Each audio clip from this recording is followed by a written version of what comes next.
বলে ভাই এখন খুব শান্তিতে আছি, কারণ ওই ঘর বই নাই, বাসা থেকে বেরিয়ে চায়ের দোকানে যাই, চা খাই, বাজারে যাই, বাজার করে আবার বাসায় আছি, কত শান্তিতে তারা আছে।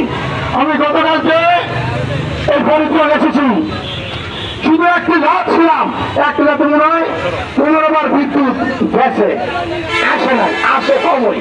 বলে কি মানুষের বিদ্যুতের জন্য ইলেকশন করতে বাধ্য হয়েছিল। আপনারা দেখেছেন 2008 সালে সেই ক্যাপটেকের মাধ্যমে এই শেখ হাসিনা সরকার ক্ষমতায় আসে, আছে কিনা বলেন? 1996 সালে এই আওয়ামী লীগ সরকার ক্ষমতায় আসে, আসছে কিনা বলেন? ক্ষমতা আসার পরে এরা কি করলো? সারা বাংলাদেশে সন্ত্রাসী শুরু করে দিল। আমাদের কথা পরিষ্কার, বাংলাদেশে কোনো চাঁদাবাজ আগামীতে থাকবে না, কোনো মাদক কারবারি থাকবে না, কোনো চোরা কারবারির বাংলার মাটিতে জায়গা হবে না। শুধু তাই নয়, আপনারা আরেকটা জিনিস লক্ষ্য রাখবেন, এই 2008 সালে আওয়ামী লীগ সরকার শেখ হাসিনা ক্ষমতা আসার পরে তারা যেভাবে দলীয়করণ করেছে, আমরা গত 15টা বছর বলে আসছি, শিক্ষা প্রতিষ্ঠান ধ্বংস করার ভারতীয় ডেসক্রিপশনে ষড়যন্ত্র, আমার দেশের সন্তানদেরকে অন্যায়ভাবে ধরে নিয়ে বন্দী করার ষড়যন্ত্র, আমার নেতাকে শূন্য করার ষড়যন্ত্র, আমার দেশের মেহনতি মানুষের তাদেরকে আওয়ামী লীগের বিরুদ্ধে একটা আওয়াজ করলে তাকে সাথে সাথে খুন করা হয়। আমরা বলেছি শেখ হাসিনা সরকারকে এই সমস্ত খুন করা চলবে না, এই সমস্ত অন্য অপরাধ থেকে সরে আসার জন্য। এই শেখ হাসিনাকে আমি বলেছিলাম যে বাংলার মাটিতে তাদের স্বরাষ্ট্রমন্ত্রীকে আমি বলেছি, আপনি খালেদা জিয়াকে আপনারা যেভাবে অন্যায় করে তাকে বন্দী করেছেন, মিথ্যা ষড়যন্ত্র মামলা দিয়ে এখান থেকে আপনারা সরে আসুন। তারা কি করছে? এই দেশের দেশপ্রেমিক বেগম খালেদা জিয়া আছে বিদায় তাকে বন্দী করতে হবে, তা না হলে তার জবান বন্ধ না করলে তারা আর ক্ষমতায় থাকতে পারবে না। তারা বেগম খালেদা জিয়াকে ভয় পেয়েছে কিনা বলেন? তারা ষড়যন্ত্রের মাধ্যমে এই সালাউদ্দিন কাদের চৌধুরীকে, তার পুরো ফ্যামিলি, আপনার বাংলার কোন মানুষের উপর জুলুম করে নাই, তাদের বাপদাদা জমিদার ছিল, তাদের পরিবারের টাকা পয়সা খরচ করে বাংলার মানুষকে তারা যেখানে পারত তাকে সেখানে সহযোগিতা করত। শিক্ষা ব্যবস্থা বাংলাদেশের সার্বভৌমত্ব ধরে রাখার জন্য একমাত্র সাহসী ব্যক্তি ছিলেন সালাউদ্দিন কাদের চৌধুরী। কিন্তু দেখা গেছে যে তাকে ভারতীয় প্রেসক্রিপশনে, ভারতীয় ষড়যন্ত্রের মাধ্যমে তাকে ফাঁসির মঞ্চে তুলে হয়েছিল অন্যায়ভাবে। আপনারা কি এই অন্যায়ভাবে যে ফাঁসি দেওয়া হয়েছে এটার কি আপনারা বিচার চান? আমরা এই জামাত ইসলামের সহ যাদেরকে অন্যায়ভাবে ফাঁসি দিয়েছেন, আমরা এটার বিচার চাই। এবং এই অন্তর্বর্তী সরকার যে আন্তর্জাতিক হচ্ছেন, আমার দৃঢ় বিশ্বাস এটা বিচার হবে ইনশাল্লাহ। সংগ্রামী ভাইয়েরা, আপনারা ইতিমধ্যে দেখেছেন শেখ হাসিনাকে আন্তর্জাতিক অপরাধ ট্রাইব্যুনাল করা হয়েছে। এই আন্তর্জাতিক অপরাধ ট্রাইব্যুনালে আমার যে সমস্ত 2024-এ 1 জুন থেকে 5 আগস্ট পর্যন্ত যে সমস্ত ভাইদেরকে অন্যায়ভাবে হত্যা করা হয়েছে তাদের বিচার এই আন্তর্জাতিক অপরাধ ট্রাইব্যুনাল হবে। এবং ইতিমধ্যে শেখ হাসিনার বিরুদ্ধে 100-এর উপরে মামলা হয়েছে অলরেডি। কারণ এই আসামি শেখ হাসিনা আমার এই ফরিদগঞ্জের মাটিতে আমারও এক সন্তানকে গুলি করে হত্যা করা হয়েছে, এটা আমাদের কাছে সমস্ত তথ্য ডকুমেন্ট সহকারে আছে। আমরা সেই ভাইয়ের রুহের আত্মার মাগফিরাত করি, কামনা করি। আমরা এই ফরিদগঞ্জের যত ভাইয়ের আছেন, যত শ্রমিক ভাইয়ের আছেন, সবাই ঐক্যবদ্ধভাবে সেদিন আন্দোলনে ঝাঁপিয়ে পড়েছিলেন। এই জন্য আপনাদেরকে আমাদের ন্যাশনাল ডেমোক্রেটিক পার্টির তরফ থেকে আপনাদেরকে অশেষ ধন্যবাদ জানাই। সংগ্রামী ভাইয়েরা, আমরা কিন্তু সাজার আওতায় চলে আসবেন, পরিষ্কার বলে দিচ্ছি। আমরা কোন চেয়ারম্যানদেরকে কোন দল হিসাবে দেখতে চাই না। কোন সরকারি কর্মকর্তা কর্মচারী কোন দলের না, এই সরকারি কর্মকর্তা অতএব আমার কৃষক সরাসরি টিউনের কাছে চলে যাবে। আমার রিক্সাওয়ালা আপনাদের উপরে কোনো অত্যাচার হলে, কোনো অন্যায় করা হলে, কোনো জুলুমবাজ হলে তাকে সাথে সাথে বেঁধে রেখে তার বিরুদ্ধে ব্যবস্থা না নিলে ওই এসপি ওই গদিতে থাকতে পারবে না, পরিষ্কার। আপনারা জানেন মনে হয় এই আন্দোলনে বহু ভাইয়ের এইখান দিয়ে গুলি ঢুকে এখান দিয়ে বের হয়ে গেছে। শুধু আবু সাহেব রক্ত দেয় নাই, মুক্ত রক্ত দেয় নাই, হাজারো হাজারো আমার ইউনিভার্সিটি বিশ্ববিদ্যালয় মেধাবী ছাত্ররা রক্ত দিয়েছে। কেউ কয়, কোন দল কয় আমার হলো 420 জন, কোন দল কয় আমার 380 জন। আমি কোন দল হিসাবে বিবেচনা করি না, আমি মনে করি এরা সবাই আমাদের সন্তান। আপনারা কি এটা মনে করেন? বাংলার মাটিতে কোন দল হিসেবে বিবেচনা হবে না। ডক্টর ইউনূস বাংলাদেশকে সারা বিশ্বের সাথে পরিচিত করে দিয়েছেন। আরেকটা পরিচয় করে দিয়েছেন বাংলাদেশের ক্রিকেট। আপনারা জানেন বিশ্বকাপে যখন ক্রিকেট খেলা চান্স পেয়েছিল আমার বাংলাদেশের জওয়ান ছেলেরা, তখন সারা বিশ্বে পরিচিতি লাভ করেছে। কিন্তু আর ডক্টর ইউনূস তাকে কি করেছে, একতলা থেকে 8তলা পর্যন্ত তাকে হাঁটিয়ে উঠেছে। আমরা যদি সম্মান না করতে শিখি, আমরা যদি মুরব্বীকে সম্মান না করি, আমরা মুরব্বীকে সম্মান না করলে আমাদের সন্তানরা আমাদেরকে সম্মান করবে না। অতএব আমি আমার সন্তান ছেলে মেয়ে সকলকে বলতে চাই, আপনারা সকলে আমার সন্তান ছেলে মেয়েদের প্রতি আপনারা যারা গার্জিয়ান আছেন তারা দৃষ্টি রাখবেন যে সন্তান যেন কোনো মাদকে আসক্ত না হয়, এবং কোনো বাবায় এমন কোন আচরণ করবেন না যে আপনার সন্তান আপনার সামনে খারাপ আচরণে লিপ্ত হয়। আমি আমার সন্তান ছেলে মেয়েদেরকে বলতে চাই, আর এই যিনি সম্মানিত পাওয়ার যোগ্য তাকে সম্মান করতে হবে এবং মুরব্বীদেরকে সম্মান করতে হবে। এটা হলো ন্যাশনাল ডেমোক্রেটিক পার্টির আদর্শ এবং কাজ। অতএব আগামীতে আমরা প্রতিটা পাড়ায় পাড়ায় মহল্লায় এই ফরিদকুঞ্জকে একটি সুন্দর মডেল ফরিদকুঞ্জ বানাইতে চাই। শুধু তাই নয়, এই ফরিদকুঞ্জ আমি গ্যারান্টি দিচ্ছি, আগামীতে আমি সরকারকে বলবো এই ফরিদকুঞ্জের মানুষ কেউ না খেয়ে কোনোদিন থাকবে না ইনশাল্লাহ। আমার জানা মতে এই ফরিদকুঞ্জের মধ্যে হাজার হাজার মানুষ আছে, মিলিয়নার ইন্ডাস্ট্রির মালিক, কিন্তু তারা যদি একটু চোখ তুলে তাকায় এই দেশের মানুষের কষ্ট হওয়ার কথা না। আপনারা জানেন ফেনী এবং নোয়াখালী লক্ষ্মীপুর পুরো অঞ্চল পানির তলে চলে গেছে, কিন্তু ওখানকার মানুষ এবং কুমিল্লা চাঁদপুরের আমার 15 নম্বর ইউনিয়ন পানির তলে চলে গিয়েছিল। কিন্তু এই 15 নম্বর ইউনিয়নে আমি বিভিন্নভাবে বিভিন্ন জায়গায় টাকা পাঠাইছি এবং যতটুকু পারছি আমি নোয়াখালী থেকে পর্যন্ত ত্রাণ ওইভাবে ঢুকে দিয়েছি যেন সবাই যেন পায় আস্তে আস্তে। করোনাকালীনও আমি কিন্তু কারো কাছে আসি নাই, আমি পুলিশ দিয়ে আর্মি অফিসারদেরকে দিয়ে শৃঙ্খলা করে কোনো লাভ হবে না। যাদের যাদের কাজ আছে আপনাদেরকে যারা কাজ দিচ্ছে আমরা হেঁটে কাছে মাল ভোটাই দেবো, ধরে আপনাদেরকে দিচ্ছি। যারা আপনাদেরকে কাজ দিচ্ছে তাদের কাছে মাল ভোটাই দেওয়া হবে, তারা আপনাদের এলাকার মানুষকে বাড়ি থেকে দেওয়া হবে। ফরিদকুঞ্জের যারা আছেন যাদেরকে আপনাদের কাজ দিচ্ছে তাদের কাছে যান, আমরা তাদের হাতে ভোটাই দিচ্ছি।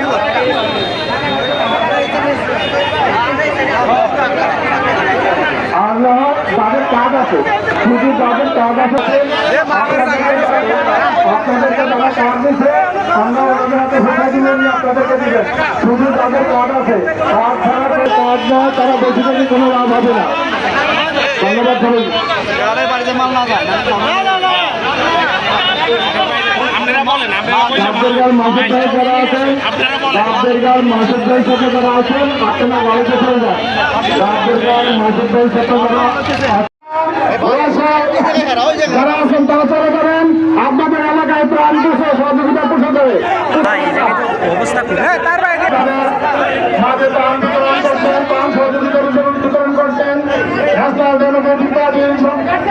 সভাপতি জনাব কেয়া মাহমুদ সাহেব,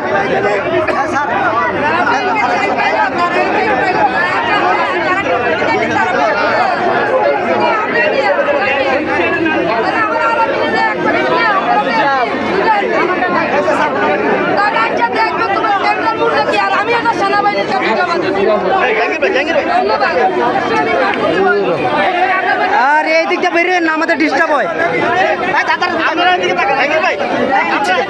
আরে ভাই রে ভাই, আরে আমি ঠালি না, লোকজন ঠালতেছে। আমি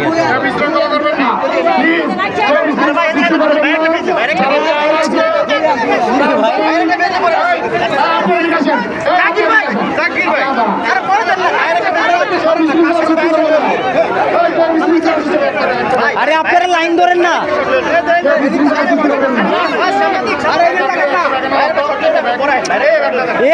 আমাদেরকে ধাক্কা দিতেন কে? সরেন।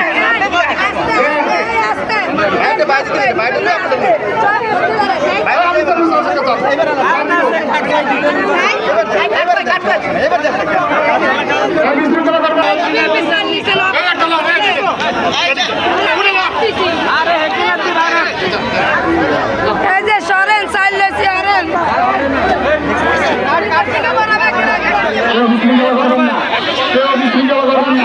এখানে অল্প কিছু আছে, কাজ যারা আছে তারা নামেন, এখন নামেন, একটু বড় নামেন, মাল আছে আমাদের, এটা সামগ্রী আছে।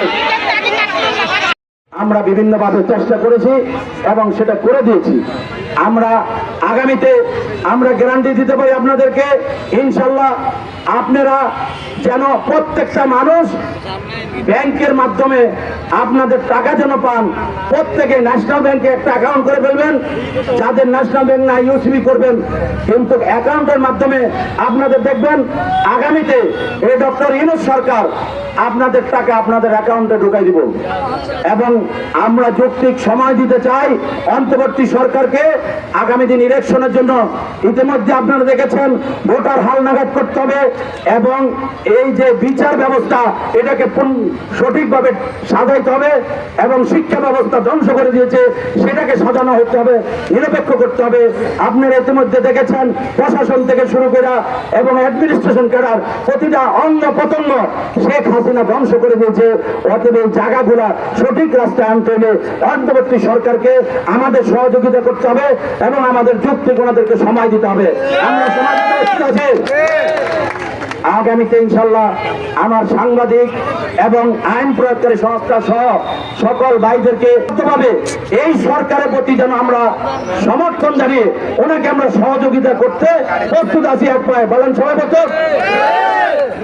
ইনশাল্লাহ আপনাদেরকে এখন সামান্য কিছু আমরা আপনাদেরকে ত্রাণ দিচ্ছি না, এটা হলো আপনাদের জন্য আমি উপহার হিসেবে নিয়ে আসছি। আমি আপনাদেরকে উপহার দিচ্ছি, আপনারা কেউ ত্রাণ মনে করবেন না, আমি কিন্তু ত্রাণ দিতে আসি নাই। আমি আপনারা যেন এক বেলা বা দুবেলা খেতে পারেন আমার সময় যতটুকু আপনাদের জন্য নিয়ে আসছি আপনাদের উপহার হিসাবে। আমাদের এখন ওনারা বিতরণ করবে আপনাদেরকে উপহার হিসাবে। যারা পৌরসভার এখানে যারা কাজ করে, অনেকে বলে 15 ফেব্রুয়ারি একটা ইলেকশন হয়েছিল। 15 ফেব্রুয়ারি ইলেকশন করেছে, সেটা সংবিধান সংশোধন করে প্রত্যেকের বিল পাস করার জন্য ইলেকশন করতে বাধ্য হয়েছিল। আপনারা দেখেছেন 2008 সালে সেই ক্যাপটেকের মাধ্যমে এই শেখ হাসিনা সরকার ক্ষমতায় আসে কিনা বলেন? 1996 সালে এই আওয়ামী লীগ সরকার ক্ষমতায় আসে কিনা বলেন? ক্ষমতা আসার পরে এরা কি করলো? সারা বাংলাদেশে সন্ত্রাসী শুরু করে দিল। আমাদের কথা পরিষ্কার, বাংলাদেশে কোনো চাঁদাবাজ আগামীতে থাকবে না, কোনো মাদক কারবারি থাকবে না, কোনো চোরা কারবারির বাংলার মাটিতে জায়গা হবে না। শুধু তাই নয়, আপনারা আরেকটা জিনিস লক্ষ্য রাখবেন, এই 2008 সালে আওয়ামী লীগ প্রেতাত্মা সরকার শেখ হাসিনা ক্ষমতা আসার পরে তারা যেভাবে দলীয়করণ করেছে, আমরা গত 15টা বছর বলে আসছি শিক্ষা প্রতিষ্ঠান ধ্বংস করার ভারতীয় ডেসক্রিপশনের ষড়যন্ত্র, আমার দেশের সন্তানদেরকে অন্যায়ভাবে ধরে নিয়ে বন্দী করার ষড়যন্ত্র, আমার নেতাকে শূন্য করার ষড়যন্ত্র, আমার দেশের মেহনতি মানুষের তাদেরকে আওয়ামী লীগের বিরুদ্ধে একটা আওয়াজ তুললে তাকে সাথে সাথে গুম করা হয়। আমরা বলেছি শেখ হাসিনা সরকারকে এই সমস্ত গুম করা চলবে না, এই সমস্ত অন্য অপরাধ থেকে সরে আসার জন্য এই শেখ হাসিনাকে আমি বলেছিলাম যে বাংলার মাটিতে তাদের স্বরাষ্ট্রমন্ত্রীকে আমি বলেছি, আপনি খালেদা জিয়াকে আপনারা যেভাবে অন্যায় করে তাকে বন্দী করেছেন মিথ্যা ষড়যন্ত্র মামলা দিয়ে, এখান থেকে আপনারা সরে আসুন। তারা কি করছে? এই দেশের দেশপ্রেমিক বেগম খালেদা জিয়া আছে বিদায় তাকে বন্দী করতে হবে, তা না হলে তার জবান বন্ধ না করলে তারা আর ক্ষমতায় থাকতে পারবে না। তারা বেগম খালেদা জিয়াকে ভয় পেয়েছে কিনা বলেন? তারা ষড়যন্ত্রের মাধ্যমে এই সালাউদ্দিন কাদের চৌধুরীকে, যার পুরো ফ্যামিলি আপনার এই বাংলার কোনো মানুষের উপর জুলুম করে নাই, তাদের বাপদাদা জমিদার ছিল, তাদের পরিবারের টাকা পয়সা খরচ করে বাংলার মানুষকে তারা যেখানে পারত তাকে সেখানে সহযোগিতা করত। শিক্ষা ব্যবস্থা বাংলাদেশের সার্বভৌমত্ব ধরে রাখার জন্য একমাত্র সাহসী ব্যক্তি ছিলেন সালাউদ্দিন কাদের চৌধুরী। কিন্তু দেখা গেছে কি তাকে ভারতীয় প্রেসক্রিপশনে, ভারতীয় ষড়যন্ত্রের মাধ্যমে তাকে ফাঁসির মঞ্চে তুলে হয়েছিল অন্যায়ভাবে। আপনারা কি এই অন্যায়ভাবে যে ফাঁসি দেওয়া হয়েছে এটার কি আপনারা বিচার চান? আমরা এই জামাত ইসলামের সহ যাদেরকে অন্যায়ভাবে ফাঁসি দিয়েছেন আমরা এটার বিচার চাই, এবং এই অন্তর্বর্তী সরকার যে আন্তর্জাতিক হচ্ছেন আমার দৃঢ় বিশ্বাস এটা বিচার হবে ইনশাল্লাহ। সংগ্রামী ভাইয়েরা, আপনারা ইতিমধ্যে দেখেছেন শেখ হাসিনা যে আন্তর্জাতিক অপরাধ ট্রাইব্যুনাল করা হয়েছে, এই আন্তর্জাতিক অপরাধ ট্রাইব্যুনালে আমার যে সমস্ত 2024-এ 1 জুন থেকে 5 আগস্ট পর্যন্ত যে সমস্ত ভাইদেরকে অন্যায়ভাবে হত্যা করা হয়েছে তাদের বিচার এই আন্তর্জাতিক অপরাধ ট্রাইব্যুনাল হবে। এবং ইতিমধ্যে শেখ হাসিনার বিরুদ্ধে 100-এর উপরে মামলা হয়েছে অলরেডি। কারণ এই আসামি শেখ হাসিনা আমার এই ফরিদগঞ্জের মাটিতে আমারও এক সন্তানকে গুলি করে হত্যা করা হয়েছে, এটা আমাদের কাছে সমস্ত তথ্য ডকুমেন্ট সহকারে আছে। আমরা সেই ভাইয়ের রুহের আত্মার মাগফিরাত করি, কামনা করি। আমরা এই ফরিদগঞ্জের যত ভাইয়েরা আছেন, যত শ্রমিক ভাইয়েরা আছেন, সবাই ঐক্যবদ্ধভাবে সেদিন আন্দোলনে ঝাঁপিয়ে পড়েছিলেন।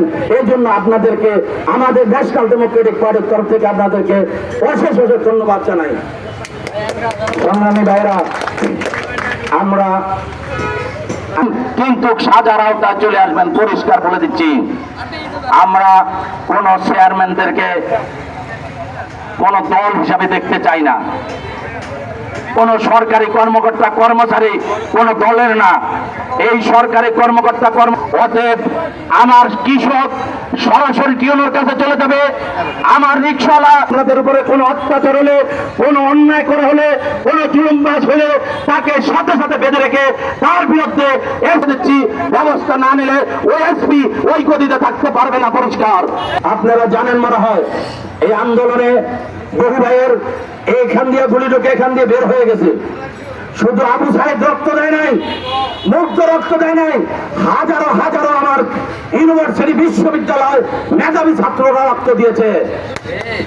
কেউ কয়, কোন দল কয় আমার হলো 420 জন, কোন দল কয় আমার 380 জন। আমি কোন দল হিসাবে বিবেচনা করি না, আমি মনে করি এরা সবাই আমাদের সন্তান। আপনারা কি এটা মনে করেন? বাংলার মাটিতে কোন দল হিসাবে বিবেচনা হবে না। ডক্টর ইউনূস বাংলাদেশকে সারা বিশ্বের সাথে পরিচিত করে দিয়েছেন। আরেকটা পরিচয় করে দিয়েছেন বাংলাদেশের ক্রিকেট। আপনারা জানেন বিশ্বকাপে যখন ক্রিকেট খেলা চান্স পেয়েছিল আমার বাংলাদেশের জওয়ান ছেলেরা, তখন সারা বিশ্বে পরিচিতি লাভ করেছে। কিন্তু আর ডক্টর ইউনূস তাকে কি করেছে, 1 তলা থেকে 8 তলা পর্যন্ত তাকে হাঁটিয়ে উঠেছে। আমরা যদি সম্মান না করতে শিখি, আমরা যদি মুরব্বীকে সম্মান না করি, আমরা মুরব্বীকে সম্মান না করলে আমাদের সন্তানরা আমাদেরকে সম্মান করবে না। অতএব আমি আমার সন্তান ছেলে মেয়ে সকলকে বলতে চাই, আপনারা সকলে আমার সন্তান ছেলে মেয়েদের প্রতি আপনারা যারা গার্জিয়ান আছেন তারা দৃষ্টি রাখবেন যে সন্তান যেন কোনো মাদকে আসক্ত না হয়, এবং কোনো বাবায় এমন কোনো আচরণ করবেন না যে আপনার সন্তান আপনার সামনে খারাপ আচরণে লিপ্ত হয়। আমি আমার সন্তান ছেলে মেয়েদেরকে বলতে চাই, আর এই যিনি সম্মানিত পাওয়ার যোগ্য তাকে সম্মান করতে হবে এবং মুরব্বীদেরকে সম্মান করতে হবে। এটা হলো ন্যাশনাল ডেমোক্রেটিক পার্টির আদর্শ এবং কাজ। অতএব আগামীতে আমরা প্রতিটা পাড়ায় পাড়ায় মহল্লায় এই ফরিদগঞ্জকে একটি সুন্দর মডেল ফরিদগঞ্জ বানাইতে চাই। শুধু তাই নয়, এই ফরিদগঞ্জ আমি গ্যারান্টি দিচ্ছি, আগামীতে আমি সরকারকে বলবো এই ফরিদগঞ্জের মানুষ কেউ না খেয়ে কোনোদিন থাকবে না ইনশাল্লাহ। আমার জানা মতে এই ফরিদগঞ্জের মধ্যে হাজার হাজার মানুষ আছে, মিলিয়নার ইন্ডাস্ট্রির মালিক। কিন্তু তারা যদি একটু চোখ তুলে তাকায়, এই দেশের মানুষের কষ্ট হওয়ার কথা না। আপনারা জানেন ফেনী এবং নোয়াখালী লক্ষ্মীপুর পুরো অঞ্চল পানির তলে চলে গেছে, কিন্তু ওখানকার মানুষ এবং কুমিল্লা চাঁদপুরের আমার 15 নম্বর ইউনিয়ন পানির তলে চলে গিয়েছিল। কিন্তু এই 15 নম্বর ইউনিয়নে আমি বিভিন্নভাবে বিভিন্ন জায়গায় টাকা পাঠাইছি এবং যতটুকু পারছি আমি নোয়াখালী থেকে পর্যন্ত ত্রাণ ওইভাবে ঢুকে দিয়েছি যেন সবাই যেন পায় আস্তে আস্তে। করোনাকালীনও আমি কিন্তু কারো কাছে আসি নাই, আমি পুলিশ দিয়ে আর্মি অফিসারদেরকে দিয়ে রাত ঠিক সেই চট্টগ্রাম থেকে কালুরঘাট বেতার কেন্দ্র থেকে জিয়া রহমান তখন ঘোষণা দিয়েছেন, আমরা সশস্ত্র অবস্থায় বিদ্রোহ ঘোষণা করলাম, আপনারা 7.5 কোটি বাঙালি ঐক্যবদ্ধভাবে রোডে নামে পড়েন। এই কথা বলেছিল কিনা? আপনারা দেখেন সেই ষড়যন্ত্রের মাধ্যমে ইন্দিরা গান্ধী শ্রীমতী ষড়যন্ত্রের মাধ্যমে তার শেখ মুজিবুর রহমান এসে উনি বাংলাদেশ স্বাধীনতা অর্জন করছে, উনি বাংলাদেশের একমাত্র উপকার, এই কথা বলে এই মানুষকে মিসগাইড করে জিয়া রহমানের নামটাই মুছে বলার শুরু করেছিল। জিয়া রহমানকে বলেছিল এরা রাজাকার, এ কথা বলছে না? শেখ মুজিবুর শেখ হাসিনা বলছে না রাজাকার? কিন্তু এই বাংলার মানুষকে এটাকে ভুলে গেছে যে জিয়া রহমানের নেতৃত্বে এই বাংলাদেশ স্বাধীন হয়েছিল। কারণ জিয়া রহমান যখন মারা গিয়েছিলেন তখন কিন্তু গোনার পিট কেসে 10,000 টাকা পায় নাই, পাইছে? আপনারা সেনাবাহিনীর আমাদের সশস্ত্র বাহিনীর যখন বিদ্রোহ ঘোষণা করছে তখন বাংলার 7.5 কোটি মানুষ বুকে বল এসেছে যে আমরা তো একা নয়, আমাদের সাথে আমাদের সেনাবাহিনী জিয়া রহমান, মেজর জিয়া রহমান আছে। অতএব সকলে এক ডাকে রোডে তখন নেমে পড়েছে। এরা সকলকে এক বাক্যে স্বীকার করতে হবে। শুধু তাই নয়, যখন দেখেছে এই শেখ মুজিবুর রহমানের 1973 সালে বাকশাল কায়েম করা শুরু করেছিল, যখন তারা বাকশাল কায়েম করেছে 74 সালে বাংলাদেশে দুর্ভিক্ষ হয়ে গেছে। আমার জানা মতে এখানে বহু ভাই তখন এই রাস্তার কিনারের প্রচুর নদী পর্যন্ত টোকায় টোকায় সিদ্ধ করে খেয়ে বেঁচে আসিলেন কিনা আপনারা?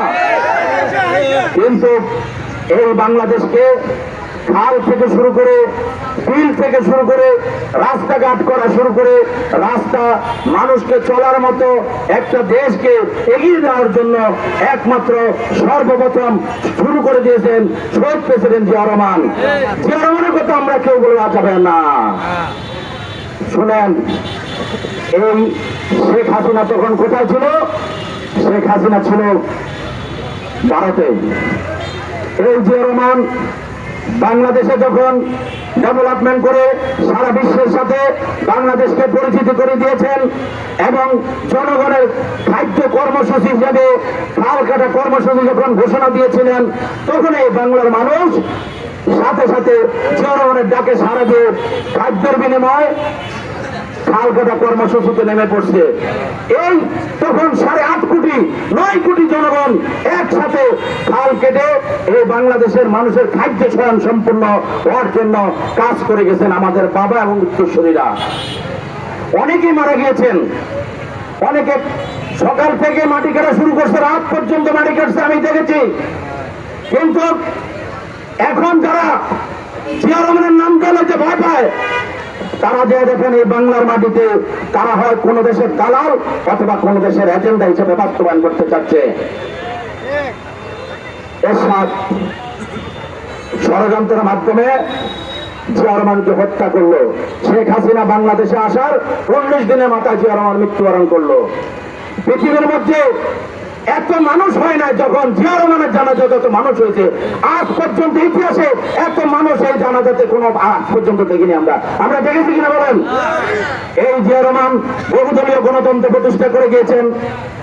আমরা এখন যেটা দেখতে পাচ্ছি সেটা হলো আবার সেই জিয়া রহমানের উত্তরসূরিরা আগামী দিনে অপেক্ষা থাকেন, ইনশাল্লাহ এই রাষ্ট্রীয় ক্ষমতার দায়িত্ব ওনারা নেবে। তবে আমি আপনাদেরকে বলে দেই, এই বাংলার মাটিতে কোনো সন্ত্রাসী চাঁদাবাজের জায়গা হবে না।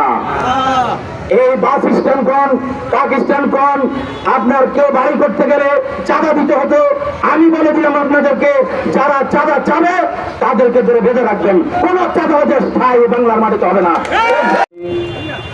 মিজানুর রহমান পাটোয়ারি সাহেব উপস্থিত আছেন, আর উপস্থিত আছেন ন্যাশনাল ডেমোক্রেটিক পার্টির মহাসচিব আব্দুল্লাহ হারুন সোহেল সাহেব, আর উপস্থিত আছেন ন্যাশনাল ডেমোক্রেটিক পার্টির প্রেসিডিয়াম মেম্বার ফারুক সাহেব, আর উপস্থিত আছেন ন্যাশনাল ডেমোক্রেটিক পার্টির যুগ্ম মহাসচিব জুয়েল রানা ও গাজীপুর জেলার সভাপতি উনি, আর উপস্থিত আছেন ন্যাশনাল ডেমোক্রেটিক পার্টির যুগ্ম মহাসচিব সুমন জামান, আর উপস্থিত আছেন ফরিদগঞ্জ, আর উপস্থিত আছেন আমাদের মাঝে ইসলামী ওয়ার্ল্ড কমিউনিটি সভাপতি মাহমুদ আব্বাস। এখানে আমার ফরিদগঞ্জবাসী ও সাংবাদিক ভাই বোনেরা, আসসালামু আলাইকুম ওয়া রাহমাতুল্লাহি ওয়া বারাকাতুহু। আমরা আসলে দীর্ঘ 14 মাস 14 বছর 6 মাস আমরা আন্দোলনের মাধ্যমে 2024-এ 5 আগস্টে আমাদের বাংলাদেশ আবার পূর্ণ স্বাধীনতা আমরা পেয়েছি। এক স্বাধীনতা আমরা পেয়েছি 1971 সালে 33 লক্ষ রক্তের বিনিময়, আর 2024-এ 5 আগস্টে আমার হাজারো হাজারো আমার সন্তান ছেলে মেয়েদের জীবনের বিনিময় আরেকটি স্বাধীনতা পেয়েছি। আমার সেই সন্তানদের জন্য আমরা সকলে 1 মিনিট নীরবতা পালন করি। আমরা সকলে একটু দাঁড়াই, আমাদের এই বীর সৈনিকদের জন্য আমরা শ্রদ্ধা, আমরা তাদের জন্য 1 মিনিট নীরবতা আমরা পালন করি।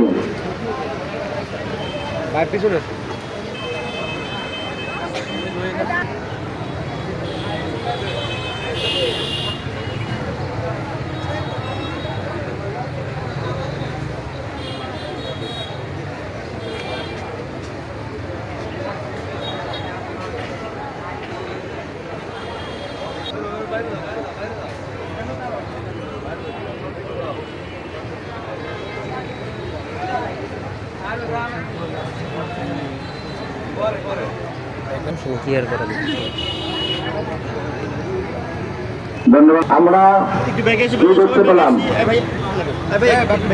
2008 সালে ভারতীয় আধিপত্যবাদীর ষড়যন্ত্রের মাধ্যমে এই বাংলাদেশে এক স্বৈরাচারী সরকার এসেছিল, তার নাম হইল বাকশালী আওয়ামী লীগ।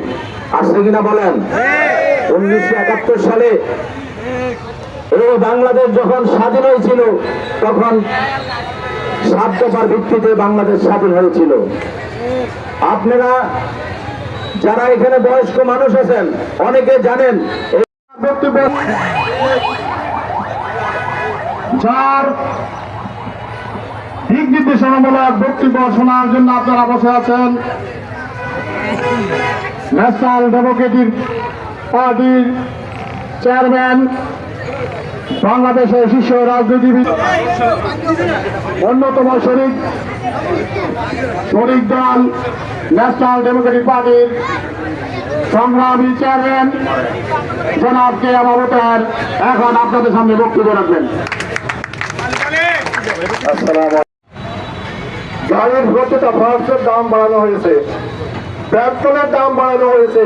নন সিএনজি ড্রাইভারকে বলে ভাই আমার 2800 টাকার টায়ার এখন 18,000 টাকা। যারা করেছেন সে আমাদের দরবেশ বাবারা, যে দরবেশ বাবারা এখনো কোটি কোটি টাকা আমাদের হাত থেকে নিয়েছেন। আপনার ভাই কারো বিদ্যুৎ বিল বাকি আছে 6 মাসের, কারো বিদ্যুৎ বিল 6 মাসের বাকি আছে। তাহলে আদানিকে কেন আমরা এখনো 800 কোটি টাকা দেন আছি? কি জন্য? আমাদের বিদ্যুতের টাকা কই গেল? তারা খেয়েছেন ওই অসৎ নেতারা, যারা এতদিন দরবেশ ছিলেন ওই অসতেরা আমাদের টাকাগুলো মেরে খেয়েছেন। আপনারা প্রতিবাদ করুন। আমরা টাকা দিয়েছি কিন্তু রাতে ঘুমাইতে পারি না, বিদ্যুৎ থাকে না। কেন?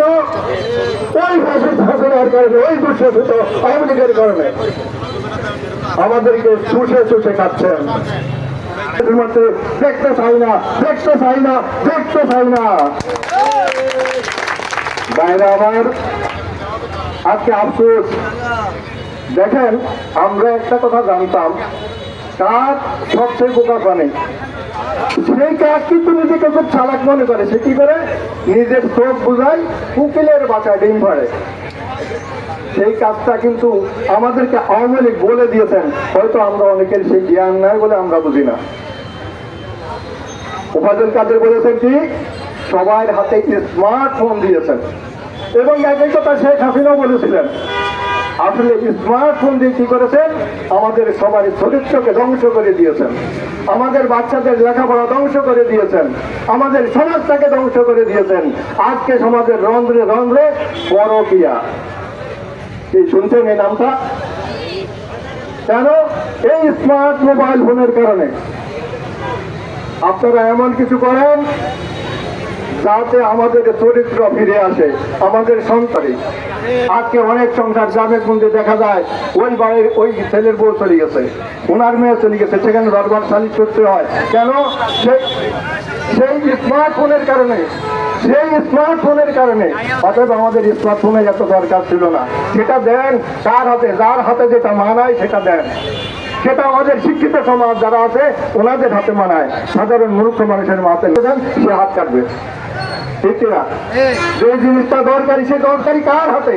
তার যোগ্য লোকের হাতে, যোগ্য লোকের হাতে দেন। যেমন এখন এই মুহূর্তে আমরা রাষ্ট্র ক্ষমতা দিয়েছি একদম যোগ্য লোকের হাতে, উনিকে ডক্টর ইউনূস। এতদিন পরে বাংলাদেশ একদম যোগ্য লোকের হাতে ক্ষমতা দিয়েছে। আপনারা একটু ধৈর্য ধরেন।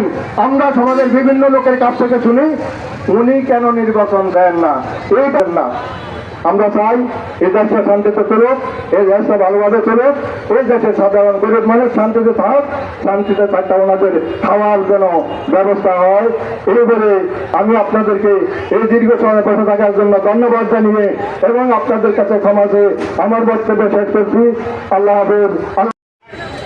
আপনারা আপনাদের এই পেশাগত দায়িত্ব পালন করার জন্য বিশেষভাবে অনুরোধ করছি। প্রিয় ভাইয়েরা আমার, আপনারা জানেন একটা প্রদীপ মানে একটা বাতি, যদি এটাকে জ্বালানো হয় তাহলে এটাকে আলো দেয়। আপনাদের সামনে একটা প্রদীপ উপস্থিত হয়েছে, আপনারা জ্বালিয়ে রাখবেন তো ইনশাল্লাহ? ইনশাল্লাহ যদি আপনারা জ্বালিয়ে রাখেন তাহলে এটা কিন্তু আলো দিবে। এই আলো পার্টি জনাব কারি আবু তাহের সাহেব, আমাদের এনডিপির মহাসচিব জনাব আব্দুল্লাহ হারুন সাহেব, আমাদের আরো জাতীয় নেতৃবৃন্দ এখানে উপস্থিত আছেন এবং উপস্থিত আছেন আমাদের সম্মানিত প্রেসিডিয়াম মেম্বার ফারুক সাহেব, গাজীপুর জেলা সভাপতি জুয়েল রানা এবং আরো অন্যান্য। এখানে আমাদের ন্যাশনাল ডেমোক্রেটিক পার্টি, এই পার্টি সম্বন্ধে হয়তো আপনারা অনেকেই জানেন না। এসেছিলাম এই ফরিদগঞ্জ কলেজের ছাত্রদল সভাপতি, যুবদল সভাপতি এবং ফরিদগঞ্জ প্রেস ক্লাবের সদস্যদেরকে দাওয়াত দেওয়া, নেতাদেরকে দাওয়াত দেওয়া হয়েছিল, কিন্তু আফসোস যে আপনারা উপস্থিত হন নাই এবং অনেকে আশেপাশে উপস্থিত আছেন, মঞ্চে আসেন নাই। আপনাদেরকে মঞ্চে দাওয়াত করা হয়েছিল, এই জন্য আমরা একটা কথা বলেছিলাম, অন্যায়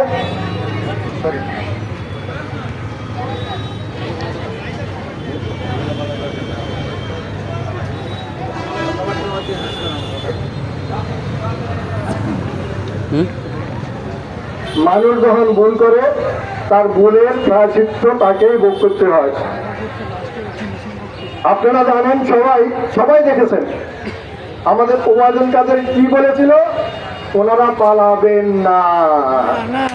পালাইছেন নাকি আছেন? ওনাকে একটু খুঁজে আনেন তো।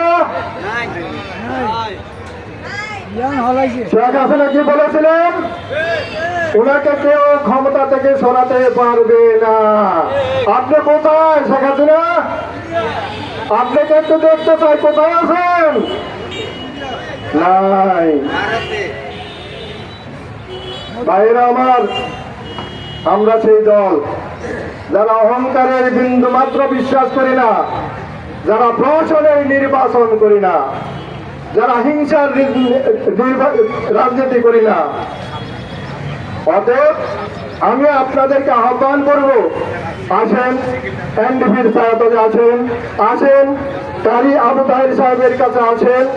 আপনারা উপকৃত হবেন, আপনাদের রাষ্ট্র উপকৃত হবে, আপনাদের জাতি উপকৃত হবে। আমরা কিছুদিন আগে স্বাধীনতা অর্জন করেছি। আরেকটা স্বাধীনতা অর্জন করেছিলাম কবে?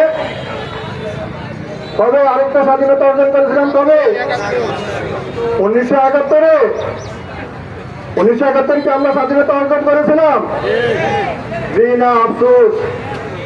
1971 সালে স্বাধীনতা যুদ্ধ হয় নাই, সেটা ছিল দেশ বিভাজনের যুদ্ধ। শুধু আমরা পাকিস্তান থেকে ভাগ হয়েছি, স্বাধীন হইতে পারি নাই, আমরা ভারতের গোলাম হয়ে গেছিলাম। সেই গোলামি থেকে মুক্ত করার জন্য আমাদের ছাত্র ভাইয়েরা, আমাদের বাংলার জনগণ, আমরা আরেকটা যুদ্ধ করেছিলাম, স্বাধীন হইতে পারি নাই। কেন? সেই বাদশার আবারও এই দেশে মাথা দাঁড়া দিয়ে উঠতেছে।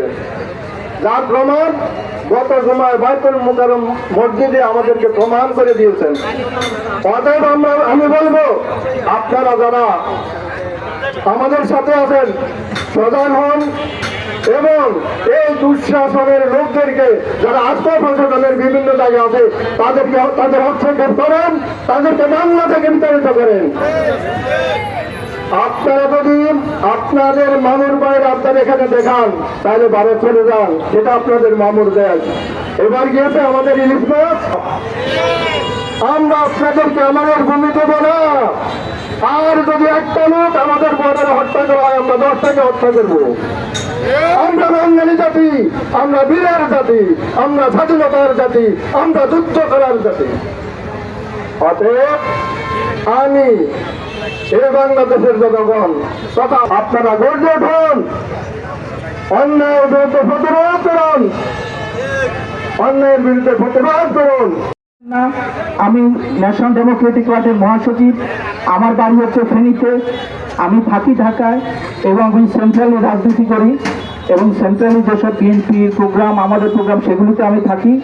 তবে আমি আপনাদেরকে দৃঢ়ভাবে বলতে পারি, কনফিডেন্টলি বলতে পারি যে কেনে আমার উদ্দেশ্যে যদি আপনারা সহযোগিতা করেন, ইনশাল্লাহ এই সুন্দর একটা ফরিদগঞ্জ গড়ে তোলা খুব কঠিন কিছু হবে না। আপনাদের সবার প্রতি আমি আবারও কৃতজ্ঞতা জানাচ্ছি, আপনাদের সুস্বাস্থ্য কামনা করছি এবং আশা করছি আপনারা আমাদের সঙ্গে থেকে এই দেশটাকে এগিয়ে নেওয়ার জন্য সহযোগিতা করবেন। ধন্যবাদ সবাইকে, আমাদের জন্য দোয়া করবেন। ন্যাশনাল ডেমোক্রেটিক পার্টি যেন বাংলাদেশে উন্নয়নে একটা ভূমিকা রাখতে পারে, গণতন্ত্রের প্রতিষ্ঠা যেন ভূমিকা রাখতে পারে, সেই দোয়া করবেন আপনারা সকলে। সবাইকে ধন্যবাদ। আসসালামু আলাইকুম। বাংলাদেশ জিন্দাবাদ, ন্যাশনাল ডেমোক্রেটিক পার্টি জিন্দাবাদ। ধন্যবাদ। সংগ্রামী প্রশ্ন করলে বলে ভাই এখন খুব শান্তিতে আছি, কারণ কোনো ঘর বই নাই, বাসা থেকে বেরিয়ে চায়ের দোকানে যাই, চা খাই, বাজারে যাই, বাজার করে আবার বাসায় আছি, কত শান্তিতে যারা আছে। আমি গতকালকে এই ফরিদগঞ্জ এসেছি, শুধু একটি রাত ছিলাম, একটা রাতে মনে হয় 15 বার বিদ্যুৎ গেছে, আসে না, আসে কমই, বলে কি মানুষ বিদ্যুৎ না জানি আমাকে কেউ পিছেতে ধাক্কা দিয়া রাজাকার গোয়া জেলে ঢুকাইয়া দেয়। আলহামদুলিল্লাহ আমরা এখন অনেকটা উন্মুক্ত। তো আপনাদের ফরিদগঞ্জের মানুষ অনেক আন্তরিক আসছেন, আপনারা আমাদের এখানে আমাদের লিডার আছে, সোহেল ভাই আছে, ইনশাল্লাহ ওনাদের মুখ থেকে আপনারা কিছু কথা শুনেন। আসসালামু আলাইকুম রহমতুল্লাহ। নেতার ব্যাপারে অনেক চিন্তা বসলে দিবে ইনশাল্লাহ। আমি যাই বলেছি, আপনাদের অনেক দূর দূরান্ত থেকে আসছেন এই বৃষ্টির মুখে দিন।